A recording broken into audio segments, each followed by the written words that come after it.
মৰমৰ ছাত্ৰ-ছাত্ৰীসকল, অসম জাতীয় বিদ্যালয়ৰ সপ্তম শ্ৰেণীৰ ইংৰাজী পাঠ্যপুথিখনৰ পৰা আজি মই এটি কবিতা লৈ আহিছোঁ তোমালোকলৈ। কবিতাটিৰ নাম হৈছে চিলড্ৰেন অফ দ্য ৰেইনবো। কবিতাটি ৰচনা কৰিছে C.J.Heck। C.J.Heck হৈছে এজন আমেৰিকান কবি। তেওঁ 3খন শিশুৰ বাবে কিতাপ লিখিছে। এখন তেওঁৰ গল্প সংকলন আছে আৰু এখন তেওঁৰ কবিতা পুথি আছে। আহাচোন এতিয়া আমি কবিতাটো আৰম্ভ কৰোঁ। Children of the Rainbow. I talked to Grammy yesterday about a girl I know. Her skin is a different color, but I like her even though. কবিয়ে কৈছে, যোৱাকালি মই আইতাৰ সৈতে কথা পাতিছিলোঁ এজনী ছোৱালীৰ বিষয়ে যাক মই জানো। তাইৰ ছালৰ ৰংটো বেলেগ, কিন্তু তাইক মই বহুত ভাল পাওঁ। The other children tease her and it makes her run away because she looks so different and they never let her play. আন ল'ৰা ছোৱালীবোৰে তাইক উপলুঙা কৰে আৰু সেইবাবে তাই পলাই ফুৰে। আৰু সিহঁতে তাইক খেলিব নিদিয়ে কাৰণ তাই দেখিবলৈ একেবাৰে বেলেগ। কবিতাটোৰ প্ৰথম দুটা ষ্টেঞ্জাত এজনী ছোৱালীয়ে আইতাকক তাইৰ লগ পোৱা এজনী ছোৱালীৰ বিষয়ে কৈ আছে, যাৰ গাৰ বৰণটো অলপ বেলেগ। কিন্তু গাৰ বৰণ বেলেগ হ'লেও কবিয়ে সেই ছোৱালীজনীক বহুত ভাল পায়। কিন্তু স্কুলত আন ল'ৰা ছোৱালীবোৰে তাইৰ গাৰ ৰংটোৰ কাৰণে উপলুঙা কৰে, সেয়ে তাই সিহঁতৰ পৰা পলাই ফুৰে আৰু সিহঁতে তাইক খেলিবও নিদিয়ে। তাৰপিছত কবিয়ে কি কৈছে চোৱা, I think she looks just beautiful. Her skin is chocolate brown. She is the nicest girl I have ever met, and it's sad to see her frown. কবিয়ে কৈছে, মই ভাবোঁ তাই দেখিবলৈ ধুনীয়া। তাইৰ ছালৰ ৰংটো চকলেট ব্ৰাউন আৰু মই লগ পোৱা সকলোবোৰতকৈ তাই মৰম লগা।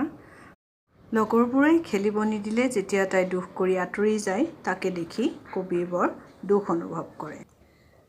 Grammy held me on her lap and told me she was proud. She said that's what's important, and then my gram allowed. আইতাই মোক কোলাত বহুৱাই লৈছিল আৰু কৈছিল যে তেওঁ বৰ গৌৰৱান্বিত হৈছে আৰু সেই কথাটোৱে হৈছে আটাইতকৈ গুৰুত্বপূৰ্ণ কথা যে ছালৰ ৰং লৈ কোনো ভেদাভেদ ৰখা উচিত নহয়। That children are life's rainbow, black and yellow, red and white, but the colors are not what matters, it's what's down deep inside. আইতাই কৈছিল যে শিশুসকল হৈছে ৰামধেনুৰ দৰে ৰঙীন, ক'লা, হালধীয়া, ৰঙা, বগা। কিন্তু ছালৰ ৰং প্ৰকৃত সৌন্দৰ্য নহয়, মনৰ সৌন্দৰ্যহে হৈছে প্ৰকৃত সৌন্দৰ্য। মানুহৰ মনটো ধুনীয়া হ'ব লাগে আৰু সকলোকে ভাল পাব লাগে। I asked her if that's what it means when we say we are color blind. She smiled and said it should mean that in all hearts and in all minds. মই আইতাক সুধিছিলোঁ, আমি যে কওঁ কালাৰ ব্লাইণ্ড বুলি, ইয়াৰ অৰ্থ কি? আইতাই হাঁহি মাৰি কৈছিলে যে ইয়াৰ অৰ্থ হৈছে যে সকলোকে আমি অন্তৰত আমাৰ মনত স্থান দিয়া উচিত। ছালৰ ৰং লৈ আমি কোনো ধৰণৰ ভেদাভেদ ৰখা উচিত নহয়। ছাত্ৰ ছাত্ৰীসকল, কবিতাটোৰ জৰিয়তে কবিয়ে সকলো শ্ৰেণীৰ মানুহৰ মাজত মৰম ভাল পোৱা অটুট ৰখাৰ বাবে চেষ্টা কৰিবলৈ কৈছে। আমি যাতে সকলোকে সমানে ভাল পাব পাৰোঁ, সকলোকে সমান চকুৰে চাব পাৰোঁ, সেইটোৰ ওপৰত কবিয়ে গুৰুত্ব দিছে। গাৰ ছালৰ বৰণটোক লৈ আমি কাকো হেয় জ্ঞান কৰা উচিত নহয়।